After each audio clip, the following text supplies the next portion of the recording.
Olá, pessoal! Hoje a gente está aqui para mais um vídeo do nosso canal do Ortoped Learning. Para o pessoal que nos acompanha aí nesses vídeos aqui no YouTube, nas segundas-feiras a gente libera um vídeo com literatura comentada, um artigo aí que seja pertinente à ortodontia e ortopedia na infância. Na quarta-feira a gente libera um vídeo com um caso clínico e na sexta-feira o Ortopedcast, que é um bate-papo, enfim, uma reflexão, vamos dizer assim, sobre alguns pontos ao longo desses 20 anos de prática clínica, algo que eu acho importante compartilhar aqui com vocês. Bom, e vou pedir desculpas aí pela iluminação, enfim, caso a gente tenha alguma intercorrência no vídeo de hoje. Na verdade, esse vídeo era para ter saído na segunda-feira, mas na verdade estou viajando e não consegui gravar o vídeo domingo. Estava um caos lá na clínica, no meu estúdiozinho, lá no meu escritório. Estava tendo um showzinho no pátio e foi impossível fazer essa gravação para vocês. Mas hoje eu estou aqui com a Carla, já vou chamar ela aqui para a gente poder discutir um pouquinho, para trazer esse vídeo de segunda-feira e não deixar nada pendente, certo? Que a Samira já está me cobrando que tinha que ter o vídeo certinho e tal. Então, agora que eu estou fazendo, vai sair de qualquer jeito. Bom, para quem não me conhece, meu nome é Juliana Pereira Andriani, sou especialista em ortodontia e ortopedia facial e clínica há 20 anos, né? Trabalhando com ortodontia e ortopedia voltadas para o paciente infantil, tá? Então, a nossa literatura comentada de hoje, vamos lá, direto ao assunto, é sobre uma nova escala de dor, um artigo que a Carla, que para quem não conhece, vou deixar ela se apresentar também, mas ela é minha sócia, minha parceira, minha irmã na Academia da Odontologia. Então, a gente está com esse projeto da Academia da Odontologia há aproximadamente 6 anos e vamos trazer aqui para vocês no Ortopedcast um vídeo sobre os desafios e as oportunidades dos cursos online em odontologia. A gente vai trazer um pouquinho dessa experiência aqui para vocês. Logo, logo deve sair nas próximas semanas, então continue nos acompanhando, quem quiser entender e saber um pouquinho dessa nossa experiência. Mas eu trouxe ela aqui porque ela abordou esse conteúdo nossa escala de dor, ela abordou esse tema no ACAD News, que é uma newsletter que a gente envia semanalmente, a Carla que redige, ela que está à frente desse projeto, para o pessoal que está inscrito lá na nossa lista na Academia da Odontologia. Então, eu também aproveito para convidá-los para conhecer esse nosso projeto, esse nosso trabalho. A Academia da Odontologia é um projeto, um portal de cursos online voltados para odontopediatria, então é para clínico geral, para odontopediatra. Então lá tem bastante coisa, bastante conteúdo, tem banco de imagens, tem bastante coisa para quem quiser mergulhar aí nesse universo da odontopediatria. Então vou chamar a Carla aqui, vou pedir para a Samira colocar a Carla no ar para que ela possa falar um pouquinho da trajetória dela e o porquê que ela abordou esse artigo no ACAD News dessa semana. Chama a Carla aí, Samira. Tô aqui, cadê eu? Só tô aqui, não tô aí. Aê, agora tô aqui! Oiê! Apareceu? Tudo certo? Tá aí, tá aí. Tô aqui. Tudo bom? Tudo certo. Tá frio aí? Beleza. Não. Tá perguntando isso pra ti, perguntei outras coisas. Aqui tá frio. Tá frio? Não, tá bem aqui frio. tá calor. Aí tá calor, né? Você tá no calor, né? Não, agora tá... Tinha um ventinho, coloquei uma jaquetinha, mas tá calor. Tá calor. Não, aqui tá bem frio. Hoje deu uma esquentadinha, mas aqui tá bem frio. Bom, aqui é Curitiba, né? Então, isso. Como tu me pediu aí para se apresentar, primeiro eu queria agradecer. Na verdade, agradecer não, né? Porque, pô, faz tempo que a gente tá para marcar isso, não marca. De gravar alguma coisa junto. Enfim, eu não moro na mesma cidade que a Juliana, eu moro em Curitiba, a Juliana mora em Florianópolis, e acabou que os projetos acabam sendo muito paralelos, e cada um toca os seus, assim, para dar continuidade e postar aí na Academia na Ortoped, mas a gente acaba que não consegue fazer o trabalho junto, de gravar um podcast. Mas a gente se prometeu aí que nesse próximo semestre a gente vai tentar gravar um pouquinho junto, porque a grande maioria das pessoas sabem que a gente é irmã, mas somos de áreas distintas, né? Eu sou odontopediatra, então, já que tu pediu para se apresentar, Juliana, eu sou odontopediatra, para quem não me conhece, sou a Carla Pereira. Eu sou odontopediatra, eu me formei há 15 anos, sou odontopediatra há 13, aproximadamente. Logo que eu terminei a graduação, eu fui direto para a especialização. E, de fato, a minha vida é intensamente na odontopediatria, porque desde que eu me formei eu só atendo criança, né? Então, fiz estágio intensamente nisso, o consultório sempre que eu trabalhei foi só de odontopediatria, e por isso que eu fiquei em Curitiba, porque eu tive uma oportunidade de estar num consultório que é só de odontopediatria. Então, a minha família não é daqui, não, né? Eu acabei ficando aqui por conta do profissional e mergulhei muito na odontopediatria por conta de estar aqui e só isso que eu tinha para fazer e gostava muito. E até, assim, corroborando com isso que você estava falando, dessa troca de, né, só para fazer um ponto aí dessa troca de informações, quando a gente se aproxima de uma outra especialidade, a gente acaba agregando muito valor ao nosso trabalho. Quando a Carla trouxe esse trabalho sobre escala de dor, por exemplo, que não tem, quando a gente olha num primeiro momento, não tem nada a ver com ortodontia e ortopedia, mas quando a gente mergulha no universo do paciente infantil, da criança como um todo, a gente tem que olhar um pouquinho além dos dispositivos, né? E eu aprendi muito trabalhando lado ao lado da Carla, lado a lado, né? Da Carla, da equipe da odontopediatria na especialização, técnicas de manejo, ou como abordar, ou entender o que está além daquele atendimento, daquela necessidade propriamente dita. Então, eu acho que essa troca de figurinha é bem importante, assim, e o ortodontista às vezes se afasta um pouco disso, né? Eu não atendo criança, não sei, eu não vou conduzir, enfim. Então, por isso que eu vi nesse trabalho uma proposta interessante para a gente poder trazer e discutir aqui. Eu até ia te perguntar por que chamou a atenção nesse, né? Porque, na verdade, assim, o projeto Acad News é uma revista aí bem leve de se ler, para quem não quer perder muito tempo em ler artigo, enfim, a gente faz um resumo de artigos com outras notícias, mas é semanal. E que eu faço, eu leio os artigos e a gente posta lá a minha visão, a minha interpretação, o que agregou na minha vida clínica, porque eu sou dentista de mocho. E aí até me espantou, eu falei, nossa, esse artigo especificamente, por que chamou a atenção da Juliana, né, com a ortodontia? E aí eu pensei, exatamente.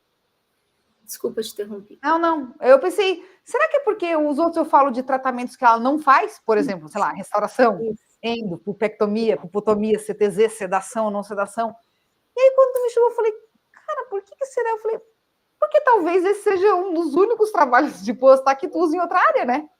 Isso, porque eu vejo que esse desconforto, eu não li esse trabalho, né? Na verdade, O meu resumo da Acad News.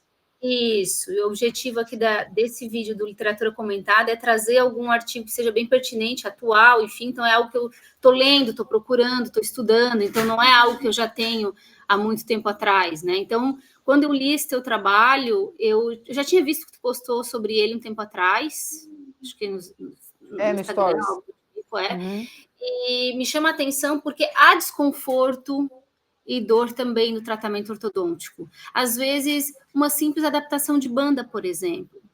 Né? Então, tem pacientes que vão ter mais ou menos. Claro que isso vai depender da habilidade técnica do profissional, de vários critérios. Mas a gente tem algum perfil de paciente que fica mais confortável, outros menos. Então, eu achei interessante porque eu acho que essa abordagem ela pode ser implementada no tratamento infantil como um todo. Então, eu queria entender um pouquinho melhor desse trabalho e ver se ele também se aplica. Quando eu postei pela odontopediatria. Odontopediatria, dor e tal, não me veio nem um pouco na cabeça. Mas tu falando agora, é engraçado que agora eu tô pensando, né? Falei, praticamente todas, eu acho, tá? Eu não faço ortodontia, tá, pessoal? Eu não faço nem ortodontia preventiva. A única coisa de ortodontia que eu coloco é um mantenedor de espaço que já vem pronto, universal da Nuismaio, que recentemente, 2 anos que eu faço, só. O resto eu não faço. Eu tenho quem faça ou quem eu encaminho. Enfim, não é uma habilidade que eu criei, não é um tratamento que eu gosto e que eu não aprendi a fazer, talvez por isso que eu não gosto, porque eu não sei fazer. Enfim, com o caminho de outras necessidades de tratamento, eu não faço ortodontia. Mas eu sei a hora de indicar para o ortodontista, né? Eu sei que não está normal, não está correto e alguém precisa intervir. O que vai ser intervir? Eu não sei o que faz. Mas quando eu falo para a mãe, olha, agora está no momento de pedirmos a opinião de um ortodontista. Às vezes ele não vai colocar aparelho agora, mas eu acho pertinente, eu me sinto mais confortável em pedirmos a opinião de um ortodontista que trabalhe com criança. E que nem a Juliana falou, nem todos gostam. Mas a primeira coisa que a mãe fala, tá, mas será que vai usar aparelho? Eu falei, eu acho que sim, talvez não agora, mas eu acho que em algum momento vai. E a primeira pergunta que a mãe faz é assim, mas vai doer? Aí tô falando agora, por que talvez tenha esse receio dos pais? Porque eles têm muito que eu vejo, né? Antigamente, quando nós éramos crianças, ir no dentista não era tão comum que nem hoje, e a gente acabava indo um pouquinho mais tarde. E os tratamentos na adolescência, às vezes mais para frente, tratamentos que talvez pudessem ter sido tratados na primeira infância, ali na dentição, no começo da dentição mista, enfim, eram menos dolorosos, e passou esse tempo. Então, o tratamento da adolescência acaba sendo mais longo, mais doloroso, e a gente já tem memória. Sim, e aí eu penso, claro, é normal, então os pais acharem que dói, eu falei, dói pra gente, ou dói pro adolescente, ou incomoda um pouco mais pro adolescente. Mas para criança de 5, 6, 7, 8 anos, é tudo tão rápido, a dor em si, que eles não sentem desconforto. É amanhã, então eu quero colocar agora, porque senão vai ter tanto desconforto como eu tinha, eu prefiro colocar agora. E aí eu lembrei disso, falando isso, eu falei, faz sentido, né, da dor, de fato, na odontologia, odontopediatria e ortodontia, porque para os pais não é assim, né? Às vezes, assim, acontece muito com os disjuntores, às vezes há desconforto, mas não há dor, mas ele se sente incomodado com o dispositivo em si, isso acontece. E nos aparelhos removíveis, às vezes acontece alguma úlcera, às vezes acontece algo que está incomodando, que gera desconforto, às vezes gera dor, nessas situações pontuais, assim. Não é o dia a dia, mas a gente observa que tem pacientes que são mais incomodados, outros menos, né? Às vezes até pacientes autistas, no espectro autista, também tem essa hipersensibilidade, então são pacientes que a gente tem que estar com um pouquinho mais leves, né? A forma como vai abordar, como vai fazer, enfim, a gente tem uma proposta que a gente trabalha ali na clínica com relação a esse perfil de paciente, né? Com hipersensibilidade. Mas é o que até se às vezes não é nem da dor, né? É do metal. Não é nem da dor. Qualquer coisa na boca, né? Exatamente. E aí, com relação a esse artigo, um dos pontos que fala no artigo é o quê?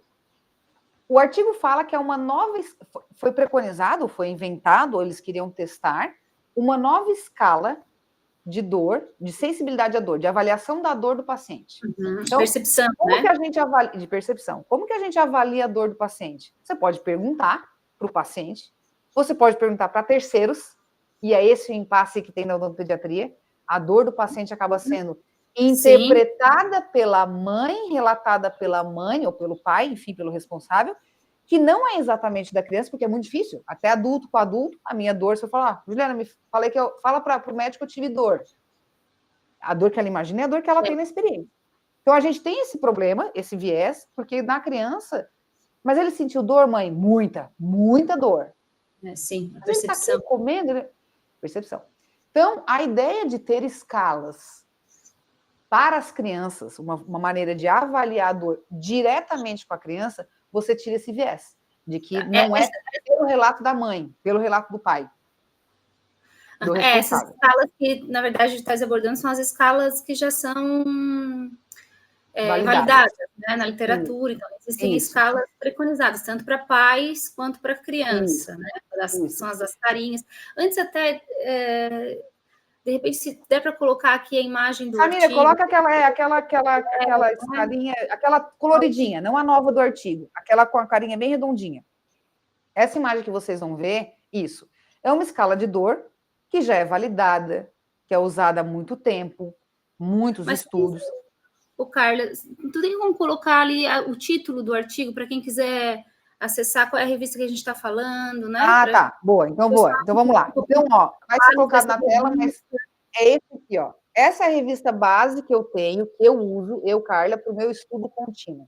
Tirando os cursos que a gente vê, é uma revista, a única revista A1 classificada na odontopediatria no Brasil, né? A1. Então, os melhores artigos, os mais renomados, os que devem, de fato, ser publicados, estão nessa revista, que é a International Journal de Pediatric Dentistry. Essa revista, vocês conseguem o acesso dela impresso, quem é membro da IAPD, então entra no site, só vocês pagarem, às vezes é assim, quem está em pós-graduação tem um desconto muito bom, mas vocês pagam 2, 3 anos. Para quem não é professor, quem não tem acesso a artigos liberados, vocês recebem esses artigos online. Então, fiz a minha inscrição hoje, vocês têm acesso a todas as edições online, de todos os meses, anos, enfim, todas as edições. E a partir do momento que você assina, você consegue receber ela física. Eu gosto de papel, eu gosto de escrever, riscar. Então, você recebe ela física. Tanto que Eu recebi, para guardar ali, tá aqui, eu recebi a nova, ela vem em envelope, enfim, igual correio, e ela vem de 3 em 3 meses, de 4 em 4 meses. Então, esse artigo veio dessa revista, aqui, tá? E esse artigo tá ali escrito em português, ela toda em inglês, no título para vocês, que ela é Escala de Dor Memojis, uma nova ferramenta de avaliação de dor. Qual é um artigo principal ali? Primeiro autor, o primeiro autor? Então, eu queria que tu não me perguntasse isso, porque eles são indianos. Tá. Samira, eu ia pular e tu tá me cortando. Tá me cortando. A Júlia faz isso. A Júlia faz isso, por isso que eu não gosto de gravar as coisas com ela. Ela não deixa eu falar e ela me corta. Ó, tá aqui. Esses são os nomes, Juliana. Vai lá, lê aí. Aqui, ó. Não menosprezando o nome dos autores, mas assim, possível. Tá, ok. Entendeu? Samira, coloca a referência completa ali para quem quiser acessar. Mas é um artigo de julho de 2023. Tá? Julho de 2023. Só que foi uma revista que passa as meses, às vezes eu não consigo ler toda a revista no mês, eu fui recebendo as outras revistas e eu tento ler sempre a primeira, a que eu recebo a última, né? Recebi uma nova, eu começo a ler. E essa revista ficou parada lá, Juliana, por incrível que pareça, ali no tipo, preciso ler. As outras eu termino, eu vou lá e engaveto. Termino e engaveto. E essa ficou lá. Ficou lá. E já estava me agoniando. Eu falei, cara, eu preciso tirar isso aqui da minha mesa, porque é uma revista que eu não estou conseguindo terminar de ler. Então, não é um artigo novo, super mega, 2023, mas tem 2 ou 3 artigos muito bons que eu fiz, inclusive blogs de tratamento endodôntico, enfim, CTZ e tudo mais, dessa revista. Então, ela é de 2023, ela é da edição de julho de 2023, é o volume 33, certo? Da International. Bom, o que fala esse artigo, então? Então, esse artigo eles fizeram uma nova escala. Deixa eu só te interromper mais uma vez aí, prometo que é a última. Cara. Samira, se tu conseguir colocar um QR Code para quem quiser se inscrever na newsletter da academia. Boa. Coloca aí, tá? Não, agora pode seguir aí. Obrigada. Concluindo meu artigo. Enfim, então, eles queriam testar uma nova escala. Qual que era o objetivo? Enfatizando, né, que a dor em criança deve ser avaliada e tudo mais, esse contexto, porém, eles queriam comparar uma escala nova de memoji. O que é memoji? Memoji são os emojis, sabe os emojis do WhatsApp? Nessas carinhas aí que a Samira vai colocar. Que são carinhas, personalizadas, com mais rostinho de criança mesmo. E eles queriam testar se essa escala, eles queriam validar, ou seja, fazer ela útil, funcional para ser utilizada, e comparar com outras 3 escalas já preconizadas, que as pessoas fazem esse tipo e que funcionam. Então, para você ter um instrumento de avaliação nos consultórios, nos artigos, você precisa primeiro ter ele validado por um método de trabalho e depois comparado com outras escalas para ver se de fato tem o mesmo sucesso, se tem o mesmo significado de você utilizar a escala. Então, eles fizeram essa escala, validaram e testaram para ver se ela é tão igual quanto aquela outra que foi mostrada, que é uma antiga, que tem os rostinhos de cor diferente e tal. Só essa aí. Só que o que é interessante? Como que eles fizeram essa escala? Porque também mostra no artigo como que eles fizeram essa escala. Então, primeiro foi assim, eles fizeram um estudo piloto com 583 crianças. Bastante, 583 crianças. De 5 a 9 anos. Abre um parênteses. Eu acho, Carla, minha percepção, que 5 anos e 9 anos não é uma margem muito boa. Eu acho que crianças de 5 anos têm uma percepção diferente das de 9. Mas deve ser protocolado aí nos artigos. Então, foi utilizado de 5 a 9 anos. O que eles fizeram? Eles fizeram uma pesquisa nessas crianças. O que eles preferiam? Preferiam ver rostinhos de emojis ou rostinhos de memojis. E 88% decidiram que memoji seria mais próximo dos feelings deles, dos sentimentos, da percepção que eles iam ter. Por isso que eles fizeram a escala em memoji, porque fizeram esse estudo piloto. Além disso, eles fizeram, antes de desenvolver isso, fizeram um emoji. Beleza. Depois desse Memoji, eles desenvolveram os desenhos lá na parte digital. Passou isso por 3 odontopediatras experientes, para eles falarem, darem a opinião de que essa expressão é boa, dizendo 0, 1, 10, 5, esse sorriso é bom, esse sorriso não é bom. E esses odontopediatras que já usavam outras escalas, eles falaram, não, olha só, a sobrancelha aqui está muito arqueada, esse tamanho 0 e o número 0 e o número 2 não tem tanta diferença. E assim eles validaram e decidiram entrar nessa escala. Beleza. Depois disso, nesse estudo piloto, ainda teve uma terceira fase, que foi o quê? 25 crianças testaram essa escala e deram opinião sobre cor de pele, cor de cabelo, tamanho de olho, para ver se elas se identificavam com aquilo. Eu achei isso interessante do piloto, porque a minha percepção é diferente de uma criança, né? Isso já traz já te interrompendo, mas traz uma questão cultural também, né? Que talvez no Brasil traga uma... Talvez poderia ser diferente. Esse artigo é da Índia, né? Então, mas o que eu achei estranho é que indianos, geralmente, eles não têm peles claras. Esse perfil, né? Esse padrão de formato de rosto, e tal, cor de cabelo, talvez. Só que também o que acontece, que eles falam no artigo, que é um viés. Esses memojis e esse software que desenvolveu isso só está liberado para a Apple. Então, você também tem um design diferente de quem usa Apple. Então, o design da Apple tem um perfil de design de modelos, de desenhos. Então, existe esse viés que só é disponível para quem tem Apple e que o software foi desenvolvido para algo da Apple. Então, talvez tivesse um break, assim, o quanto que pode colocar no rosto. A Juliana caiu, acho. Voltou. O quanto que pode colocar no rosto, o quanto que pode colocar de cabelo, essas coisas assim. E a Apple, ela é americana.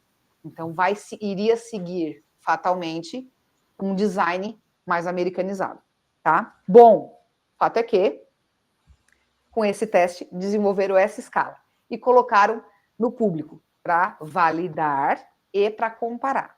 Então, para validar e comparar, quais foram os pontos dele? Eles fizeram 250 crianças entre 5 e 9 anos. Por que eles tiveram essa ideia? Porque eles viram o número aumentando, o número de utilização de celulares e que a comunicação da criança hoje é via internet, via celular. Então, por isso que eles tiveram essa ideia. E, além disso, eles pegaram... 5 anos eu acho novo para ter familiaridade com esse tipo de... Eu concordo. Se fosse, tipo, de 7 a 10, aumentaria. Mas eu achei 5 pouco também. Mas, enfim, foi o estudo. Então, foram 250 crianças, de 5 a 9 anos, mas eles consideraram crianças que não tiveram trauma no passado, ou seja, não tinham experiência negativa com dentista, o que foi bom. E eles quiseram usar essa escala exatamente para a anestesia. Pode ter sido extração de dente, pode ter sido tratamento de canal, pode ter sido restauração. O objetivo deles foi na anestesia. Quanto tempo? 5 minutos depois da anestesia. Então, eles faziam anestesia e colocavam 5 minutos depois. Deixa eu te perguntar qual foi a tua sensação de dor. Aí eles perguntaram ali e mostrava a carinha, certo? Para validar.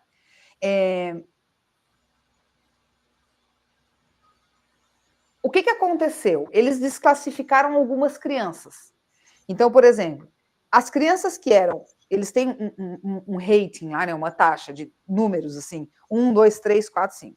Crianças, por exemplo, que foram classificadas como comportamento de Fragile 2, que é negativa, e 3, positiva, foram incluídos no trabalho. Mas crianças, por exemplo, que foram classificadas ranking 1, que significa criança definitivamente negativa, ou seja, o comportamento já não é bom, foi desclassificado do estudo, e crianças definitivamente muito boa, ou seja, criança que vai colaborar, é muito boazinha, muito colaboradora. O que também foi bom, porque eles tiraram o extremo. Se eu pegar uma criança muito colaboradora, muito madura, e que 100% não tem nenhum problema, que a gente tem paciente assim, ele não ia ter muita relação com anestesia. E criança já muito difícil de manejar, já era uma criança que ia dizer, dói muito. Eu tenho crianças que a gente faz anestesia 6 anos e 6 anos, Uma, meu Deus, incomoda muito, a outra, nem tchum, certo? Então, eles classificaram os extremos com essa classificação e com a critério de Franklin, certo? Bom, fizeram lá os procedimentos de anestesia local, 5 minutos depois mostraram a carinha ali e ver qual era a percepção das crianças. Qual foi a conclusão do estudo? Que sim, ela foi validada, então resolvi, ela foi tão boa quanto as outras, como conclusão, e que ela pode ser utilizada no mundo atual, tão boa, tão fidedigna quanto as outras para classificar a dor na criança. As limitações do estudo foi o que eu falei, né? É que só em Apple, apesar de que eles colocam ainda but, pode ser impresso, então não necessariamente você precisa ver no celular, você pode ser no impresso e mostrar do estudo, né? Que vai ser similar o grau que você quer ver, né?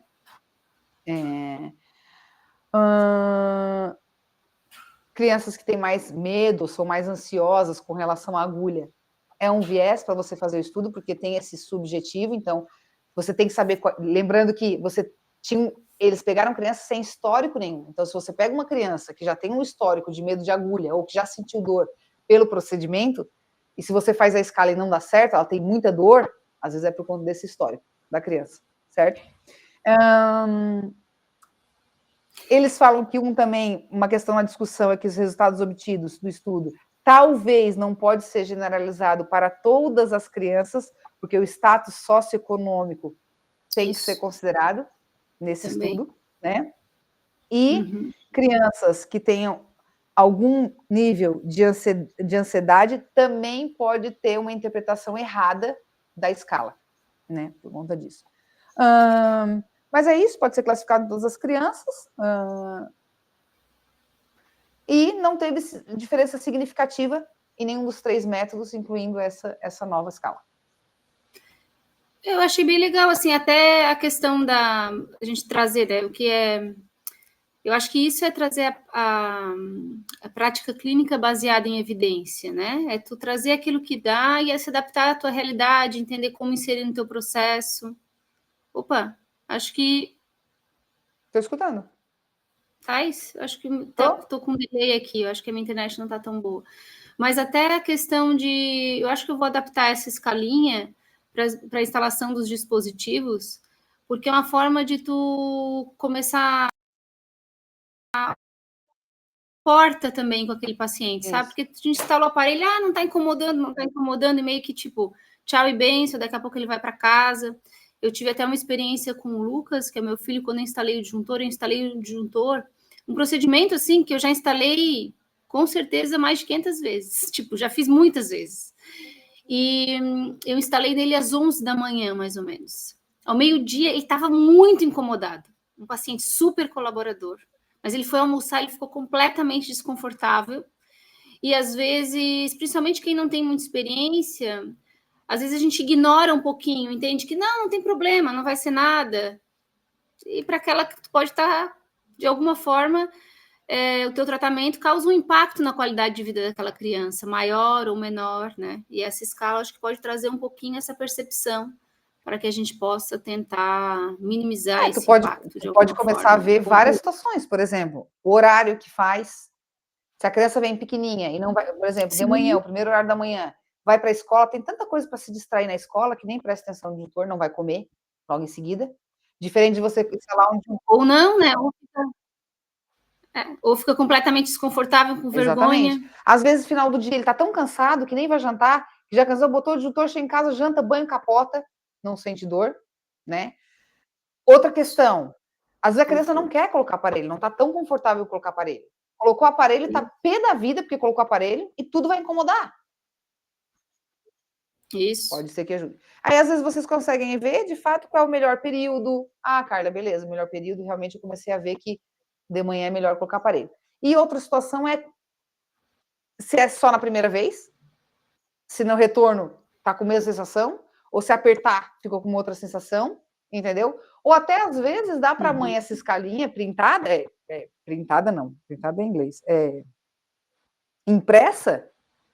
Mãe, todo dia que tu vai lá abrir, mexer no disjuntor, mostra para ele, vai anotando. Hoje foi 0. Uhul! Hoje, nossa, olha aqui, passou 3 dias, Juliana. Todo mundo depois foi 0. Aí a gente pode ter mais propriedade. Pode até deixar essa ideia para quem... Deixar essa ideia para quem está nos mestrados, doutorados da vida também. Pode ser pesquisa. Uma boa sugestão.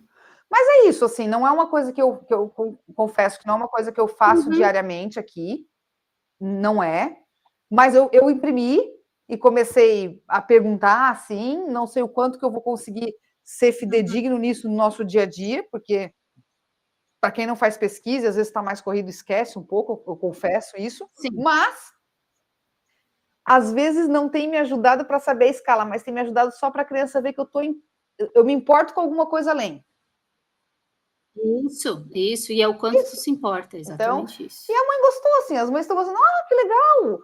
Nossa, Carla, que bacana, nunca tinha pensado dessa maneira para perguntar o quanto que doeu. Sim. Eu falei, faz sentido. Sim. Faz sentido, né? Também acho. Tipo. Também acho. Acho que isso mostra que tu se importa. Isso é importante, porque a gente realmente deve se importar. Tem mãe que já bateu foto do desenho impresso ali, sabe? Então, enfim, às vezes não é o objetivo do trabalho de mostrar a dor ali pontual, mas você acaba utilizando para outras coisas. Mas eu gostei bastante desse artigo, principalmente da ideia de fazer memojis, que de fato faz sentido, porque aquelas carinhas as crianças nem sabem o que são, não se aproximam, né? Enfim, e aí foi isso. Então é isso. Joia, no mais era isso. Obrigada aí pelo convite. Obrigada aí. Então, na próxima, Obrigada frente, acho que nós vamos falar sobre a questão online, né, Juliana? Dificuldades e vantagens e desvantagens. Isso. E aí, acho que... E aí, quem sabe, a gente traz outros trabalhos nesse episódio, nesses vídeos de segunda-feira, que hoje é terça, na verdade. Mas eu acho que essa troca foi muito válida para mim e acho que pode ser válida também para quem quer se aventurar aí, ou quer se aprofundar. Mas eu queria dizer que, assim, hoje a gente até concordou uma com a outra, mas nem sempre a gente concorda uma com a outra, entendeu? Então, nos próximos vídeos... Não, normalmente não. Nos próximos vídeos, que a gente vai ter um pouquinho mais de liberdade, então vai dizer, Juliana, não, deixa quieto aí que não tem nada a ver, você não sabe disso. Deixa eu continuar falando, aí eu vou continuar falando, entendeu? E volta e meia lá e me corta, Carla, nada a ver, não viaja, deixa eu falar aqui, entendeu? É mais ou menos isso. Mas é bom, cada um no seu quadrado, é bom. Beleza, então. Obrigada pelo convite. Então tá. Leiam lá o Acadnews, gente. Obrigada, eu acho também. Que pode ser bem interessante, está bem legal, uma escrita diferente ali. Toda segunda-feira, toda terça-feira está indo para o e-mail de vocês. Está sendo uma leitura bem descontraída. E às vezes vocês não tem nada a fazer, um paciente faltou, vai lá, lê um blog ali, um resumo, um curso que está sendo indicado. E uma imagem clínica, toda semana tem imagem clínica para vocês colocarem nos seus pais e rede social. Beijo, gente. Obrigada, tá, Juliana? Beijo. Beijo.